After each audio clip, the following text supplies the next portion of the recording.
Good evening. I would like to call this meeting of the Rocky Mount City Council to order. Thank you all for being here. We start out all of our meetings out with prayer, and I would ask if we all could stand now for a moment of silence as we pray.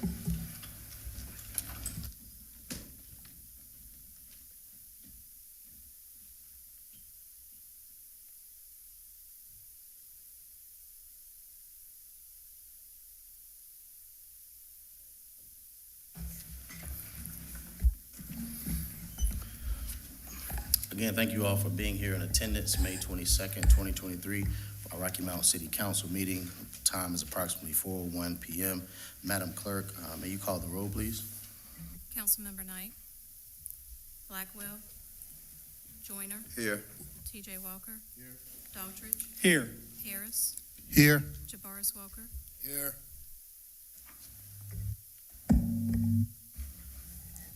Thank you, and we do have a quorum. Item number 4 on our agenda is consideration of minutes of special call committee of the whole meeting on January 23, 2023. That is 4A and 4B.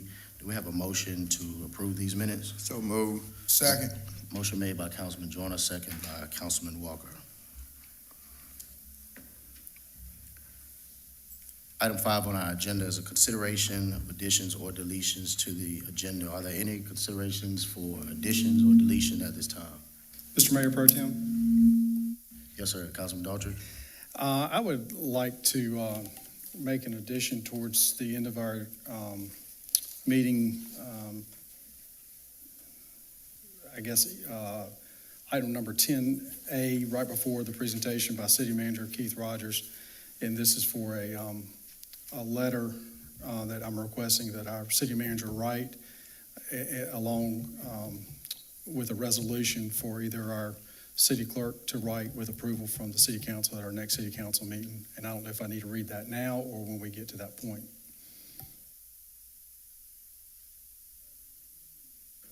Thank you.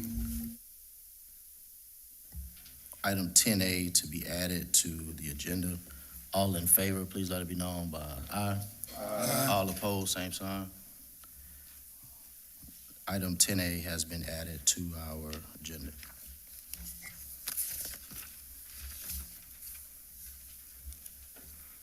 At this time, we'll have our community update from our city manager, Mr. Keith Rogers, Jr.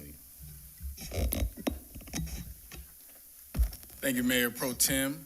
Good afternoon. I have a few community update items. The first I would like to let everyone know is that city council meetings are now being broadcast live on our public access TV channel, channel 19 on Optimum Cable.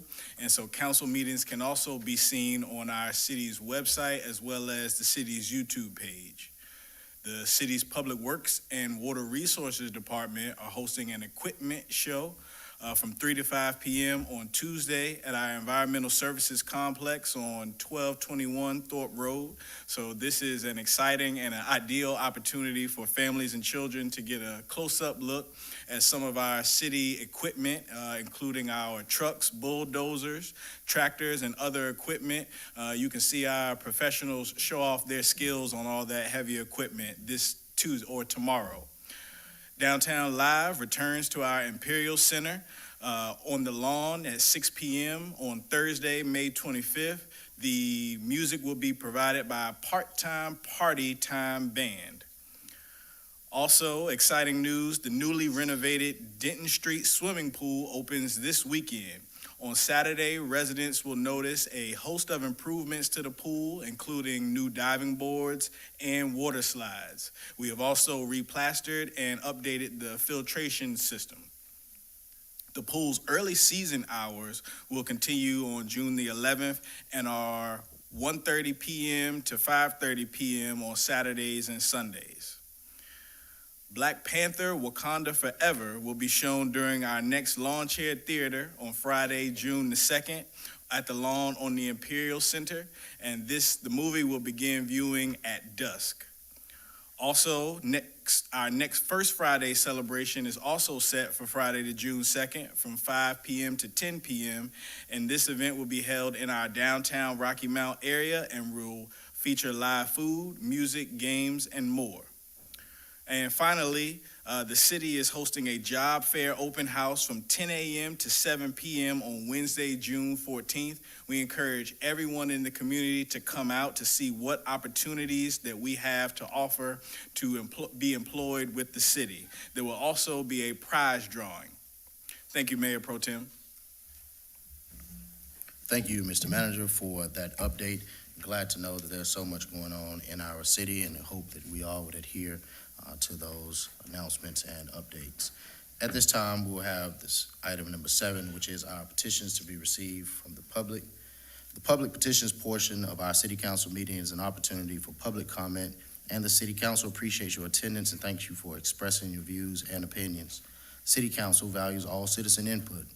This is an opportunity to raise a question or present a request to the council. However, in most cases, council members will not respond to public comments, but may refer a matter to the city manager or staff for follow-up. Time will be monitored in order to give everyone an opportunity to speak. Speakers will have 3 minutes. Please be aware that sign-in sheets must be presented to the security officer prior to the opening of the city council meeting.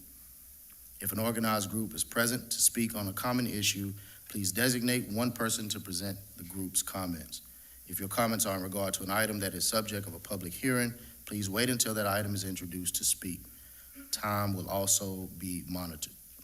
If your comments are in regard to an evidentiary hearing, additional time may be granted. The City Council requests that you please adhere to the following guidelines. Complete a sign-in sheet, address comments to the council as a whole and not to individual council members or city staff, speak from the podium in a civil, non-argumentative, and respectful manner. Personal attacks which have the potential to disrupt the meeting will not be tolerated, and you will be asked to sit down or be removed from the meeting. Keep comments to 3 minutes. And again, thank you for your cooperation in this matter. At this time, our first public petition to be heard will be from Ms. Mumtaz Shaid.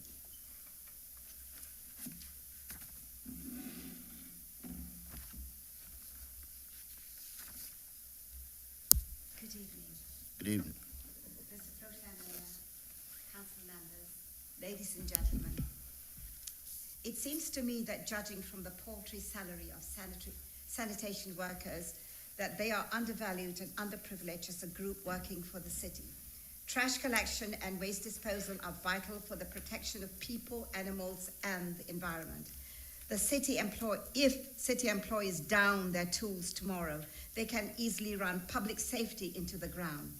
Rotting garbage and animal carcass with bad smells will spawn breeding grounds for flies, mosquitoes, and deadly organisms. Disease will spread in the community. Air and water will be polluted, risking lives of the citizens. Consider these men as part of a larger group of providers of public safety. Public safety is not the responsibility of one department only. So, how should we interpret public safety? Let's step outside the box. Public safety is the provision of affordable housing, a human right to wipe out homelessness. Public safety is healthcare coverage with cost-effective prescription drugs to reduce early deaths. Public safety is well-funded public schools, not private schools for profit. Public safety is training programs for youths for jobs with living wages. In short, public safety is investment in people. The aforementioned areas speak to the human need to eliminate social inequality and social inequity, the foundation of poverty, which is the springboard of crime. What then is not public safety? Public safety is not the militarization of a city. Public safety is not more prison space and more incarceration. Public safety is not a bigger and better judicial center. Public safety is not a news, N-O-O-S-E paper that promotes on its front page the idea that one and only one group of people in this city is responsible for all the crimes. This is not public safety. Ladies and gentlemen, public safety addresses human needs, health, and well-being of the citizen. It is not the indiscriminate and unjust use of fear, force, and oppression on the citizens. Public safety seeks to keep societies whole, not divided. Thank you. Thank you. Our next public petition is from Dr. Koo.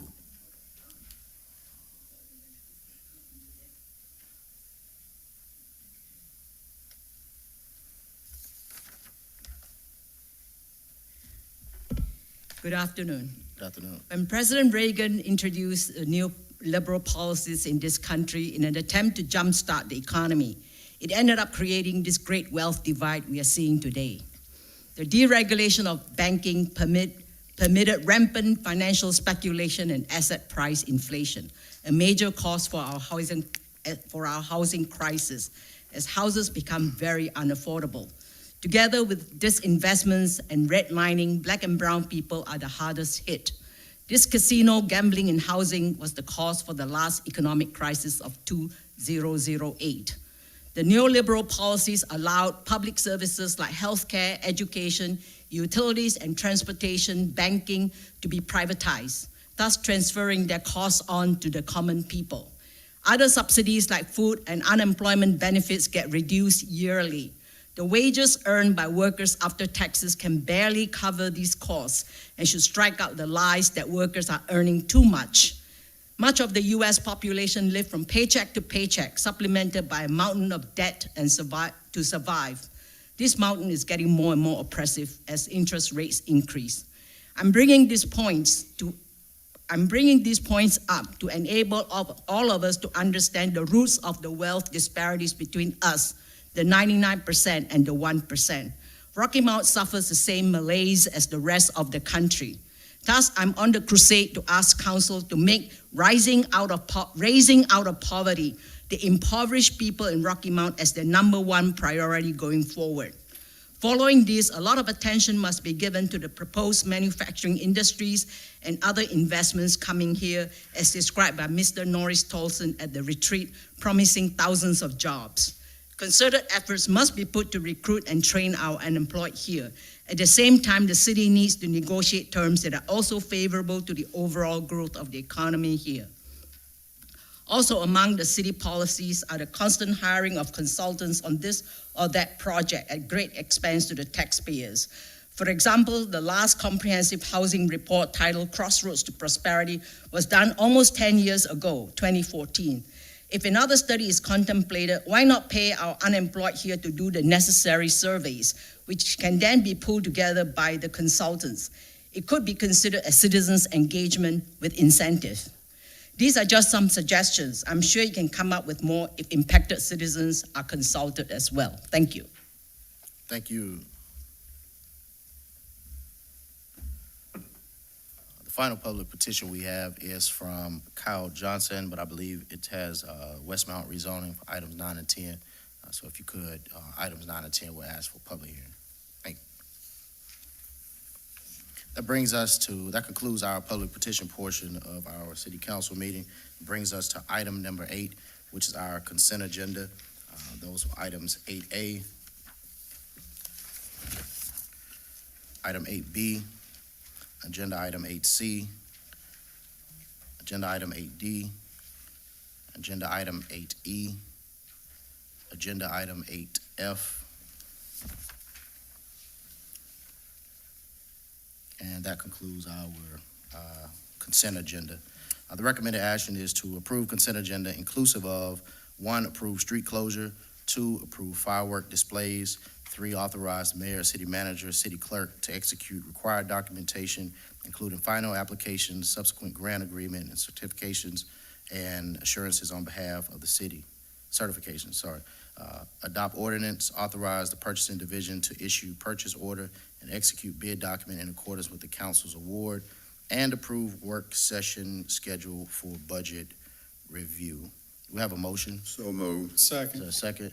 Motion made by Councilman Joyner, seconded by Councilman Daughtridge. Any discussion? Hearing none, all in favor, please say aye. Aye. All opposed, like sign. Motion passes. It brings us to item 9. Item 9, public hearing relative to the following rezoning requests recommended for approval and found in compliance with the comprehensive plan by the planning board. Request by James D. Gilliard as representative for the property owner, Word Tabernacle Church, to rezone 4 parcels. The parcels are listed there in the agenda item. This has been continued from May 9th, 2023, our council meeting on that date. Recommended action today is to receive public comment and to adopt the ordinance. At this time, is there anyone here to speak from the public?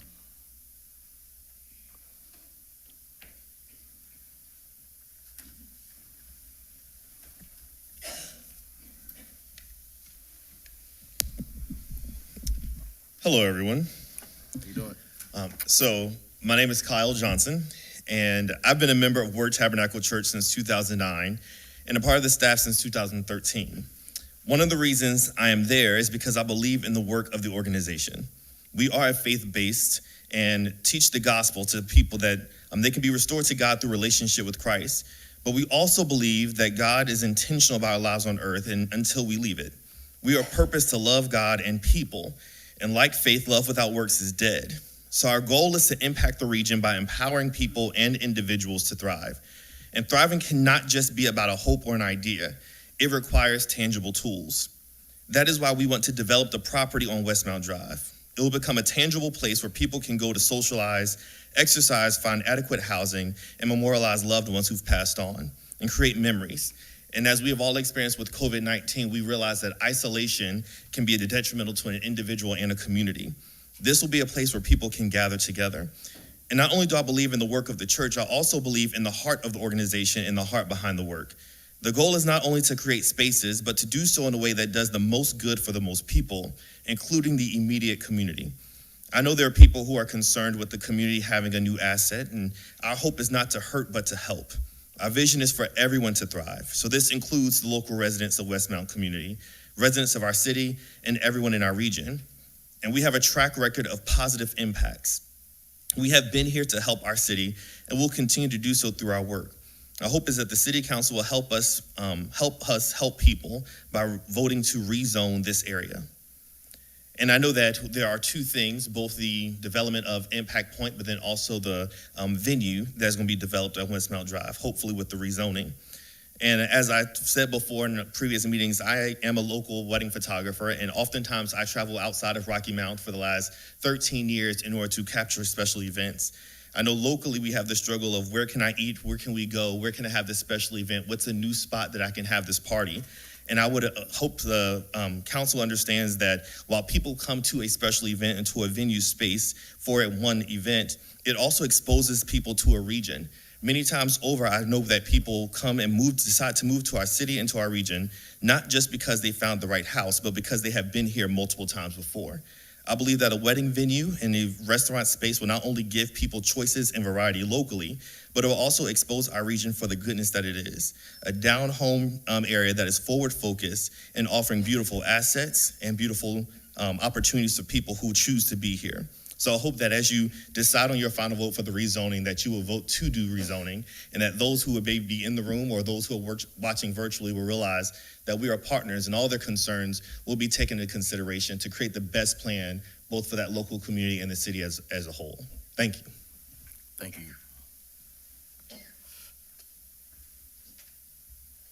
Anyone else here for public hearing comment? Item 9.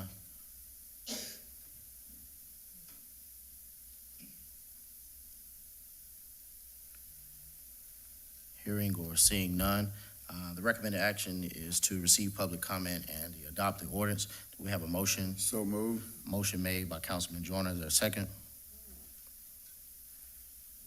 Second by T.J. Walker. All in favor, please let it know by saying aye. Aye. All opposed, like sign. Hearing none, motion passes. Brings us to item number 10 on our agenda.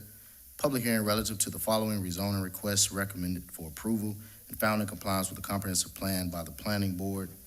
The request by James D. Gilliard to rezone the plus 7.11 acre parcel located at 9121 Westmount Drive from Nash County R30 to O12. This is continued from May 9th, 2023 City Council meeting. The recommended action today is to receive public comment and to adopt the ordinance. Is there anyone here to speak public comment for this public hearing?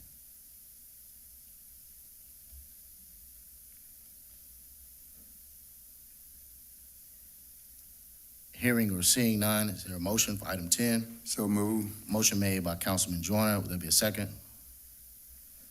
Second. Second made by Councilman Daughtry. All in favor, any discussion? All in favor, please let me know by saying aye. Aye. All opposed, same sign. Motion passes. Brings us to item 10A.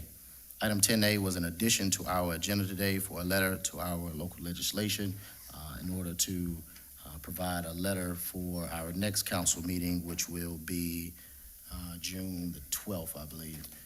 Is there any discussion, Councilman Daughtry? Well, actually, Mayor Pro Tem, if I can, if you can give me some latitude here. It's actually a letter that I would like for us to request our city manager to vote tonight, for our city manager to write a letter to our Nash County commissioners, and it was to ask the Nash County commissioners to not put forth any legislation that target the city of Rocky Mount solely or collectively, whether for annexations or any other issues, without a prior resolution approved by the Nash County Commissioners and officially delivered to the Rocky Mount City Council for review. So I would like a letter of some of that wording coming from our city manager. In addition, I would like for our city clerk to, with input from the city council, for the next city council meeting, a resolution that we can review at the next city council meeting, very similar to what was to our Nash County Commissioners. Also, I would like another letter from our city manager, this one to our local legislation, to not vote for any legislation to limit or restrict the annexation that is currently legal in the state of North Carolina. Also requesting any of our local legislators not to put forth legislation limiting the powers of the city of Rocky Mount as we currently are allowed by law, which includes voluntary annexation. And so I'd ask for our city manager, Keith Rogers, to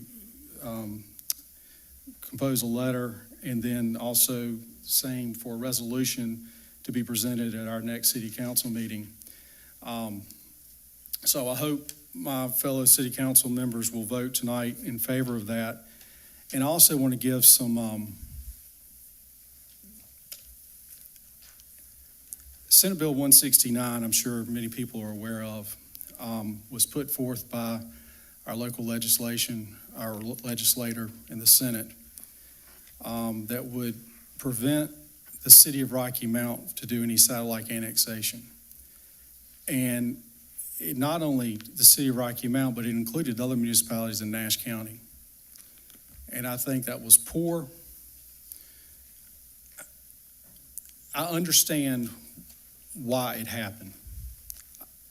But the way it was written, even with the annexation that we've already done the last meeting and today with the zoning, it would not have affected this particular piece. And what essentially is happening is trying to take away the power that we legally have, and the citizens of Rocky Mount vote, each one of us in here, to make a determination of what we're going to do. And it's extremely disturbing that this occurred on the bequest of supposedly our Nash County Commissioners. I did not hear one resolution coming from the Nash County Commissioners. I would like our Nash County Commissioners, if they're listening, at your next meeting to take a verbal vote of who, or not even a vote, verbally state on the record who agreed for this legislation to go forth. If I look at this correctly, we've got 4 Nash County legislators that represent some portion of the city of Rocky Mount. And if I'm not mistaken, the city of Rocky Mount, a good portion of the city of Rocky Mount, by land mass and by population, is in the Nash County jurisdiction. Now, we all have to get along the best we can. I know there's going to be competing things that go on, but this is, the best I can say, disturbing. And I appreciate Mayor Robertson sending a letter to all the 12 municipalities, the mayors of the 12 municipalities within Nash County, informing them of this legislation. And the only way that we were informed was through our mayor, who found out through the mayor's coalition that he's part of through the North Carolina League of Municipalities. And then today, and I would encourage everybody to go and Google the Nashville Town Council. They had a special called meeting today that I was just made aware of today. And I'm sitting in my driveway on the way home from work to change into a coat and tie, because I don't go to work with a coat and tie. But I stayed there listening to that meeting. And I understand, I do truly understand why people are concerned, and I get that. And I will never dismiss anyone's feelings, never. But this was put forth, and what the commissioners that were there stated, they were talking about satellite annexations, and that's all it was dealing with, and I would agree with that. But also the Nashville Town Council, and I think this city council should be concerned with the ETJ as well. And there is actually a bill, Senate Bill 675, that's going through right now, the Senate, that we need our local delegation to not support. Because I don't know how many municipalities within Nash County, Edgecombe County, or the state of North Carolina is aware that Senate Bill 675, the way I read it, or the way it's been presented, and I have not read the full thing because literally within the past hour and a half I've been made aware of it, would take away the ETJ for municipalities. And that has a lot of negative effects on a municipality. And then it was discussed at that meeting in Nashville that we, the city of Rocky Mount, did not provide the courtesy to Nash County or to anyone about satellite annexation that has been on the books, or not on the books now, actually, that we didn't inform Nash County. Well, we did. We had a planning board meeting that we have every month, and that was duly noted along with the agenda. And then there were people that attended that meeting. Also, it did come to the city council, and we tabled it several times. Actually, the bequest, we wanted more information. It was also mentioned today at the Nashville Town Council that there was a meeting that was called by Commissioner Outlaw and Commissioner Davis, and I was one that attended along with the mayor and another city council member, and we listened. Why wouldn't we? We were requested, we went, we listened. And at that meeting, I can only speak for me, but I made it clear I had no issue with what was coming up.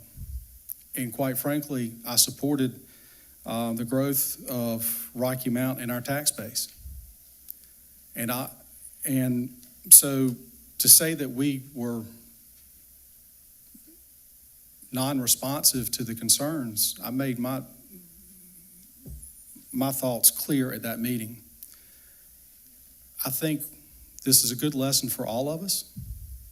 And I think the other thing, we've had a challenge in our area for a long time with communication. And communication is key for all of us, whether it's through different governments or whether it's from this city council to citizens and vice versa.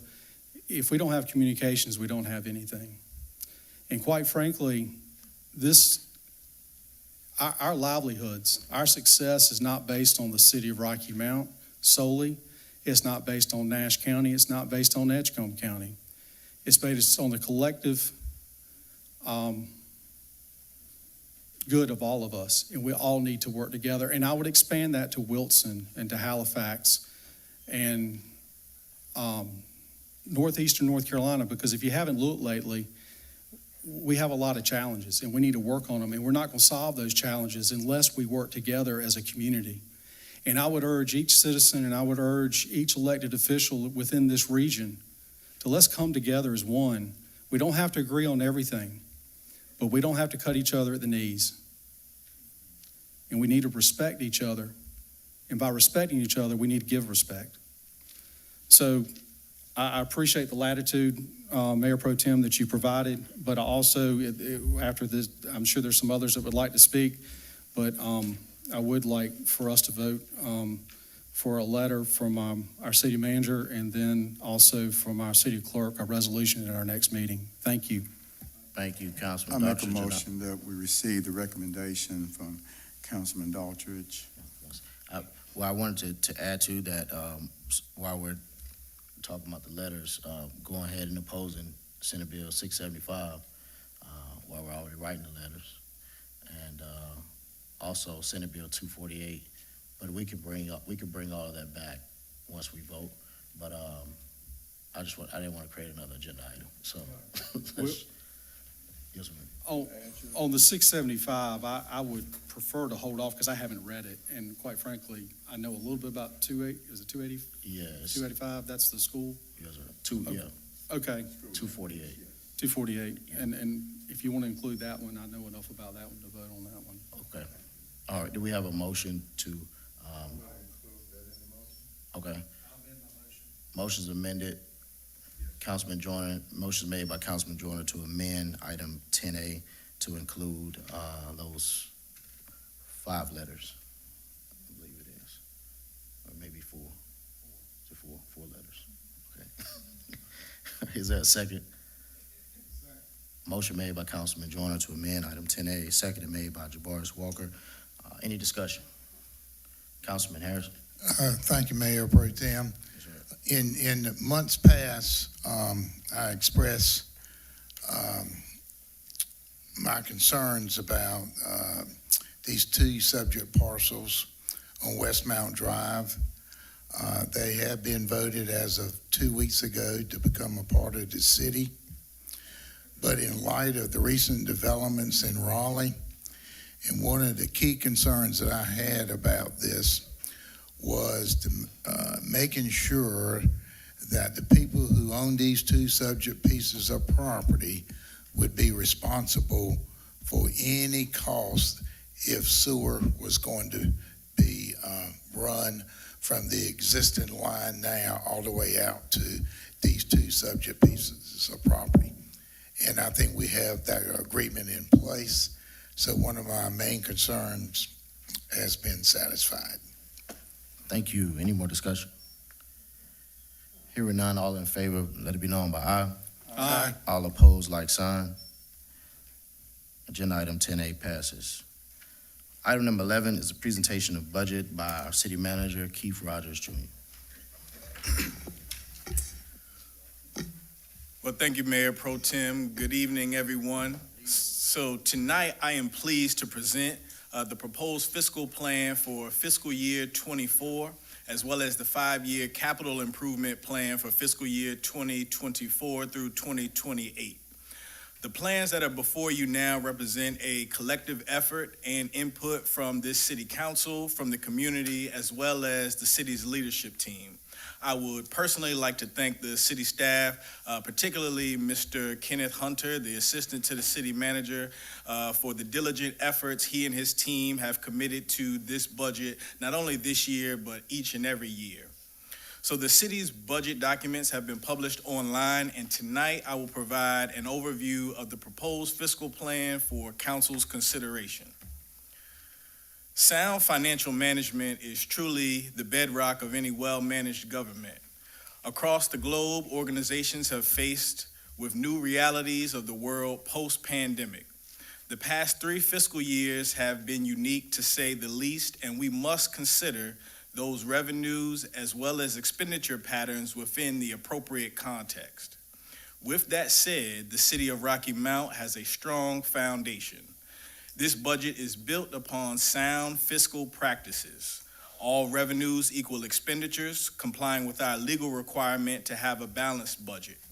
Structural balance is achieved with one-time revenues being dedicated only in support of non-recurring expenditures and to pay down debt. Use of fund balance and transfer from enterprise funds are in alignment with adopted financial policies to preserve our financial integrity. The format of the published budget document has also been updated to showcase the budget as a policy document and to be more user-friendly, providing a broader financial picture inclusive of debt service, fund balance, capital transfers, as well as performance measures. Our adherence to best practices ultimately benefits our residents, and this year's budget documents have been created in accordance with the program guidelines for the Government Finance Officers Association Distinguished Budget Presentation Award.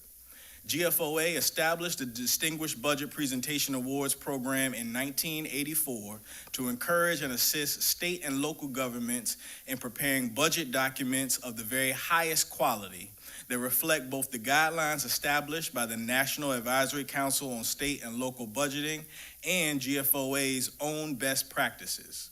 Governments that succeed in achieving these guidelines are then recognized through the award program. The City of Rocky Mount has not received this award distinction since 2021, but we believe that this year's documents are award-worthy and will put the city back amongst the elite with this recognition. In crafting this year's budget, we had multiple considerations that were consolidated into our two-pronged theme for fiscal year 24, investing in our organization and planning for the future today. The city's current bond rating is AA2 with Moody's, AA- with S&P, and AA+ with Fitch. All very good ratings for a city of our size, financial position, and economic condition. Across the three primary rating agencies, our bond rating is very important for many reasons, but primarily it impacts our cost of doing business, namely financing capital projects. Also considered when crafting this budget was the city's fund balance.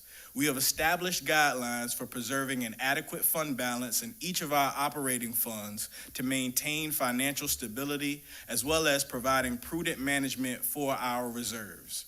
This budget maintains the responsible maintenance of fund balance within our policy guidelines and well above the minimum prescribed by North Carolina law. Themes from our recent executive team retreat, our city council retreat, as well as our comprehensive plan goals have been consolidated into strategic focus areas: best-in-class government, customer service, public health and safety, economic vitality, and quality of life. These focus areas provide the foundation for performance-based budgeting and will serve as a conduit for effective service delivery. This coming fiscal year, I will work with the city's executive team to update and refine strategic performance goals for each agency of the city and develop a standardized method for reporting our progress. This will include participation with the North Carolina Benchmarking Project administered by the UNC School of Government.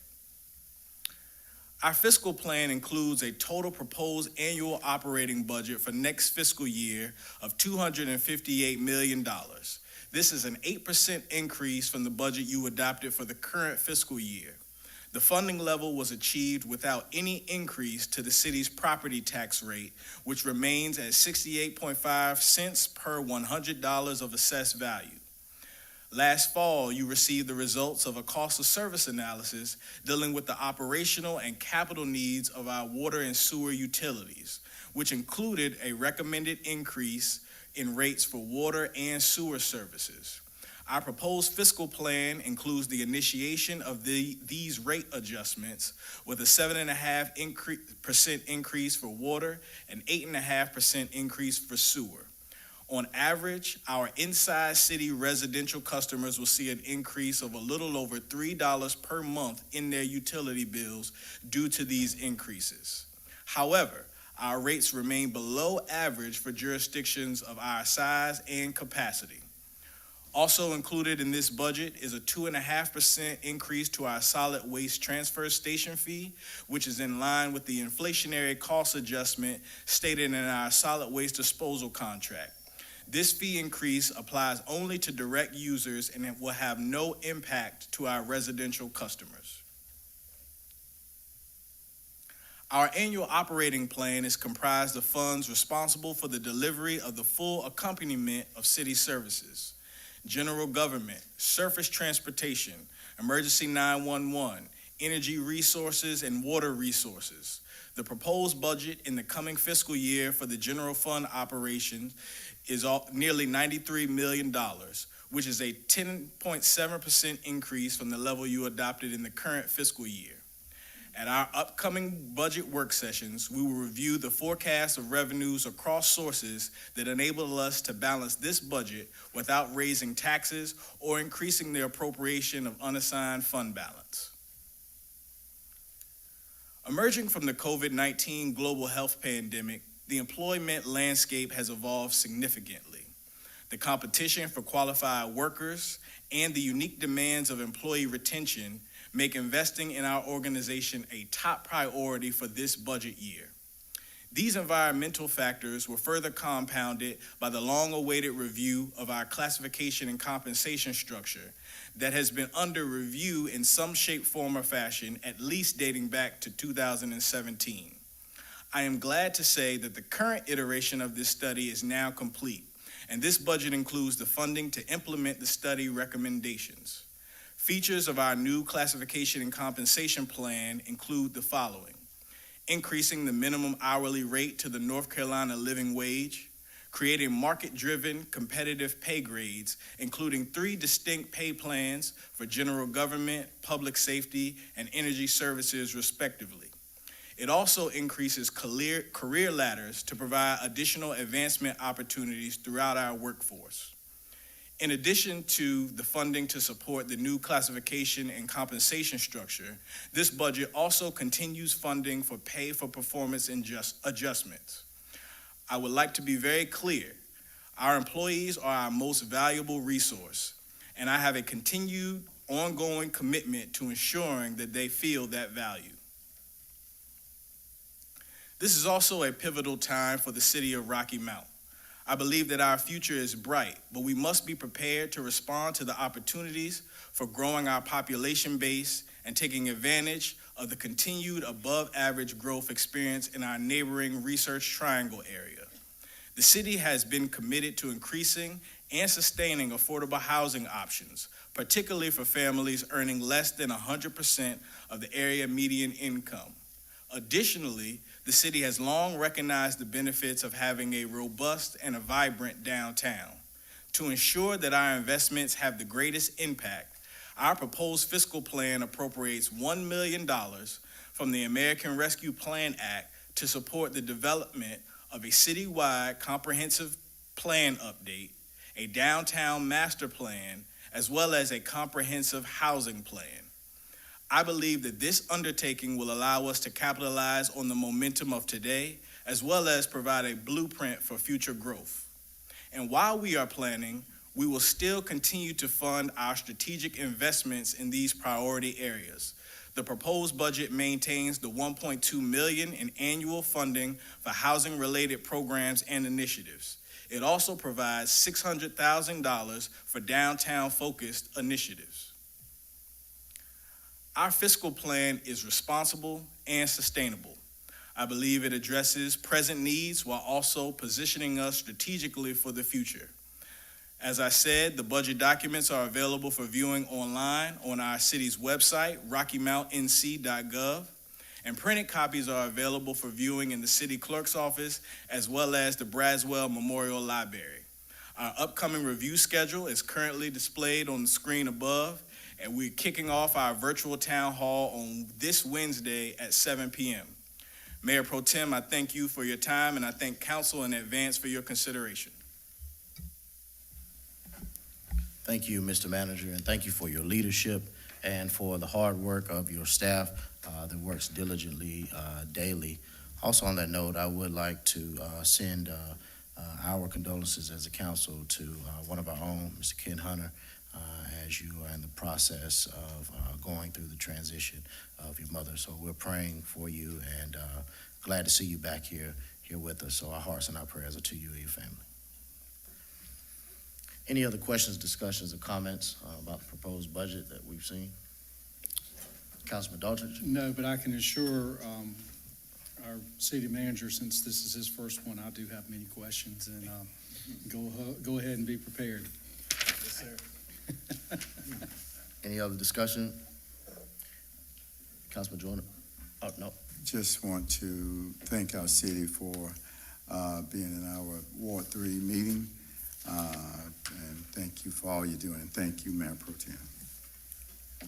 Thank you. Hearing no other questions or comments, do I have a motion to adjourn the meeting? Motion made by Councilman Joyner, seconded by DeBarge Walker. Councilman Walker, any other discussion and or comment about if we stay or if we go? Hearing none, meeting adjourned.